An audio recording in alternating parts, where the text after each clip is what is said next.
con Tomás Castro, abogado penalista de la República Dominicana. Estamos hablando sobre el tema de las cárceles y ese sistema corrompido que hay internamente del manejo de recursos, donde hasta droga los reos pueden conseguir si tienen dinero. Y hablábamos durante el bloque pasado una frase, que si tienes dinero te conseguimos lo que quieras. Eso es el resumen de lo que se vive cada día en una cárcel dominicana. Y usted y yo sabemos que en gran parte del mundo también. Tomás, ¿y qué consecuencia tiene? ¿Qué fue primero? ¿Este problema o el sistema de justicia que no funciona? El sistema de justicia, o sea, el problema carcelario es parte del problema del sistema de justicia de este país. Porque un juez le da una medida de coerción a un individuo y dice, lo mando 3 meses de prisión preventiva para La Victoria. Pero el sistema decide si lo llevan a La Victoria o lo llevan a otro lugar. Hay presos a veces que tienen una causa y lo citan, lo piden a la cárcel donde supuestamente está. Y no está. Y no está. ¿Y cómo se puede hacer eso? Bueno, parte del desorden del sistema. ¿Cómo se hace eso? Ahora mismo... ¿Pero eso se hace consciente o errores? No. Eso es pagado. Pagado. Aquí hay... Mira, yo tuve un caso de una persona. Es para escribir una novela, para escribir un guión de una película, que había estado en todas las cárceles principales de este país, en todas, con una connotación muy especial. En todas las cárceles donde él llegaba como preso, 2 o 3 días después había muerto. Ofrezco. O sea, era un sicario internamente dentro del penal, que cuando habían 2 presos en diferentes cárceles que tenían un problema por un manejo de algún negocio fuera del penal, entonces contrataban a ese individuo para que fuera a la cárcel donde estaba el contendor de y lo asesinara. Entonces eso se hacía de la manera siguiente.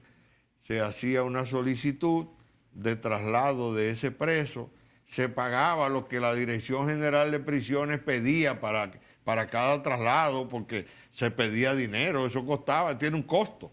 ¿Tú hablas como que ya pasó entonces? ¿O está pasando? No, yo te estoy hablando de un caso que yo manejé hace mucho tiempo, pero no tengo ninguna duda de que posiblemente en la actualidad esté pasando. ¿Porque quién lo va a eliminar? No se ha eliminado. Entonces, el sistema la sigue Dirección de intacto. Prisiones cobra por todos esos traslados. Claro, ahora mismo, por ejemplo, con el problema de La Victoria, la cantidad de presos que han sido trasladados a diferentes cárceles, sin ni siquiera el juez que lo mandó a esa cárcel saber que esa persona que él mandó ha sido trasladado. El juez no sabe. No sabe, no tiene ideas. Y entonces cuando viene a ver, pide a ese preso para conocerle una revisión, para conocerle alguna medida cautelar o para hacer una audiencia preliminar o para lo que sea. Y resulta que no viene el preso. Porque no viene porque no está en el lugar donde estaba y que es donde deben pedirlo. Y si no viene, eso complica su estatus jurídico. Porque entonces, ¿qué interpreta el juez?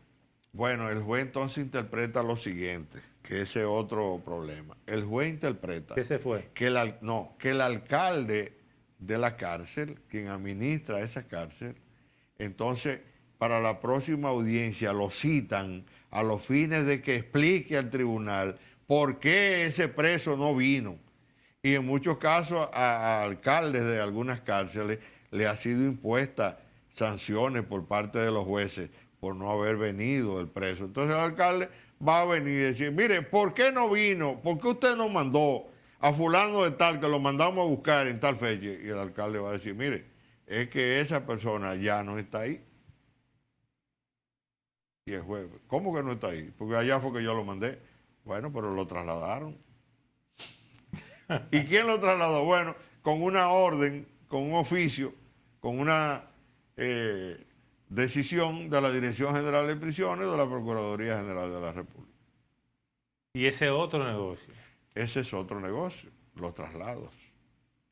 Dentro de las cárceles también hay una situación que no es igual, todos los presos no tienen el mismo estatus, ni tienen la misma categoría, ni están en una condición de igualdad dentro del penal. Hay dentro de las cárceles suites presidenciales, habitaciones con aire acondicionado, con parábola, con Netflix, con MLB incluida en la plataforma y todo lo demás. Y gente que piden su comida a la carta a un restaurante fuera del penal. Y hay una gente que tiene que esperar el chao, que le llegue. Antes era de los comedores económicos, pero ya ni siquiera eso, porque Domínguez Brito, que fue el que inició parte del desorden, la Procuraduría pagaba mensualmente alrededor de 40 y pico de millones de pesos a los comedores económicos, que era que le llevaban la comida. Y era más o menos buena. A los presos, pero Domínguez Brito decidió quitárselo a los comedores económicos y pasárselo al sector privado, socios de él, y aumentó de 40 y pico de millones de pesos la ración a 100 millones de pesos todos los meses. Cuando Jean Alain llegó, vio que el negocio era bueno, claro. y continuó con el negocio. Sí. Que deben volverlo a mandar a comedores económicos.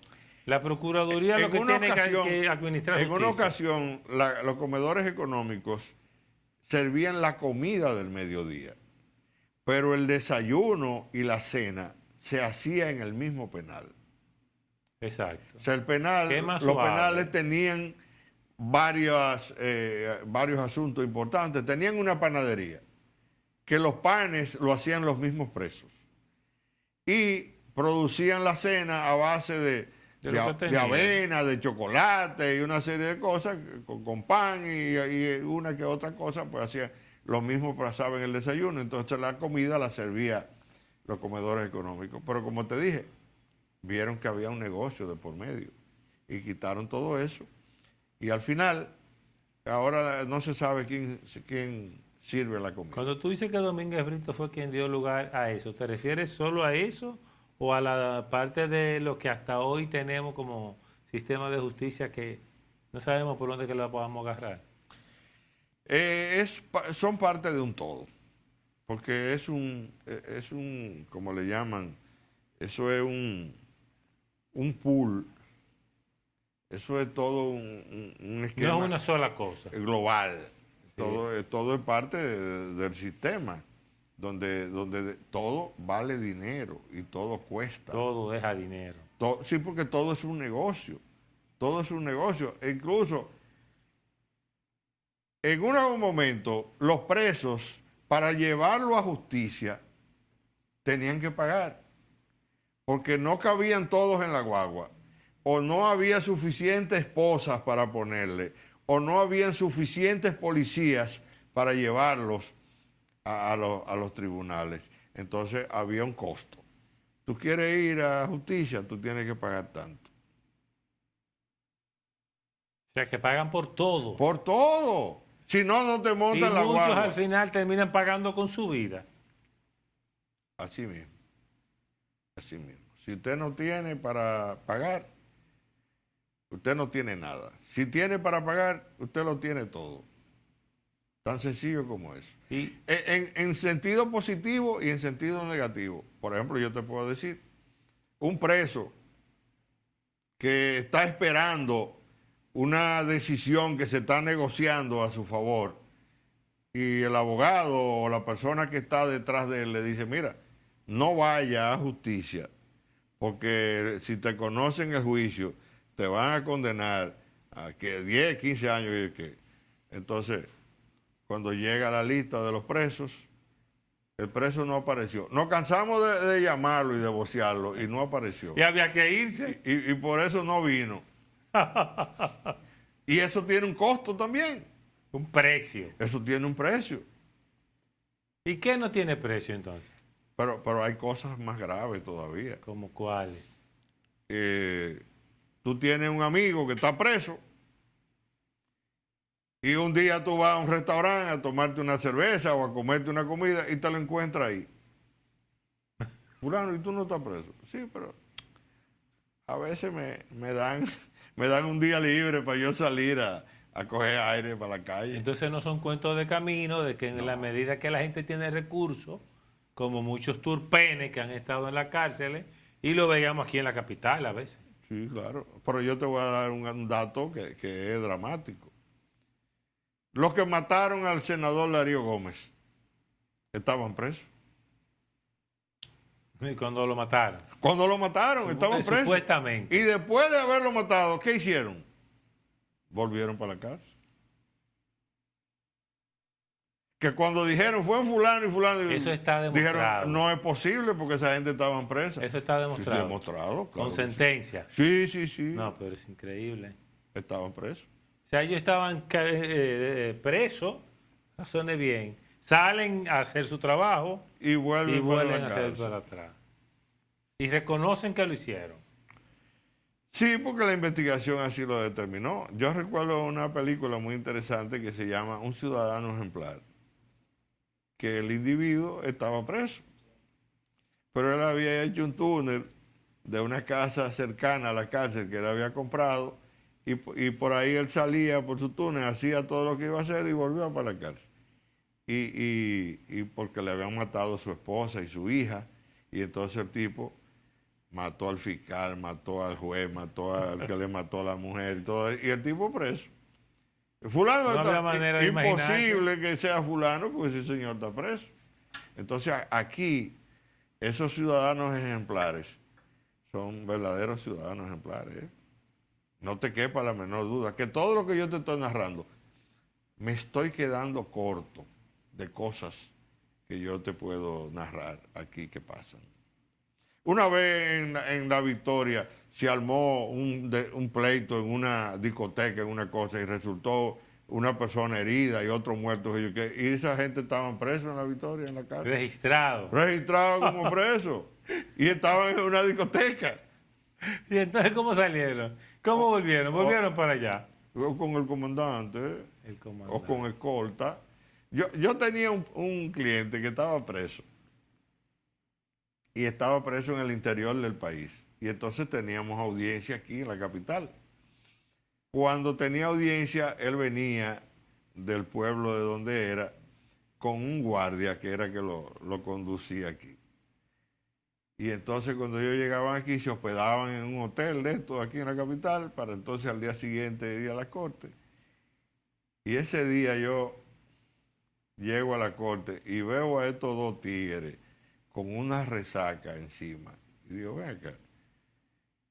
¿Y ustedes llegaron cuándo aquí? No, nosotros vinimos ayer. Y ustedes estaban, no, pues damos un hotel ahí que yo quiero. Pero ustedes andaban de parranda. Sí, el guardia quitó el uniforme y guardó el fusil y de cosas y nos fuimos a beber romo. Y estamos llegando aquí, estamos resacados. Eso es verídico, eso no es un invento. Eso pasó realmente. Y digo que pasó porque no tengo conocimiento de que recientemente haya pasado, pero no tengo ninguna duda de que eso puede estar pasando actualmente. ¿Y cómo afecta eso el sistema de justicia? O sea, ¿qué consecuencias tú le ves? No, el sistema de justicia no tiene ninguna consecuencia. Lo que yo te dije, el juez puede en un momento citar al alcalde, ¿por qué no vino fulano? Y el alcalde sencillamente va y lo justifica diciendo, no, ese señor estaba enfermo, o ese señor lo llamamos y no apareció, o ese señor lo trasladaron a otra cárcel. Lo que entonces tú me estás haciendo entender es que en general los que hacen eso es porque lo pueden pagar. Los que no lo pueden pagar no pueden hacer eso. No, también existe lo otro. A veces no hay suficiente guardia y policía para llevarlo a la cárcel. También. O no caben todo en la guagua. Y entonces el que no tiene para pagar no va. Óyeme, es un verdadero drama. Un drama impresionante. El caso de las cárceles dominicanas. Porque aquí no hay ningún sistema carcelario. Aquí no hay ningún sistema carcelario. No. Mira, vamos a hablar más de eso cuando volvamos al último bloque, porque eso no lo podemos machucar, sino hablar en un buen espacio. Volvemos en breve.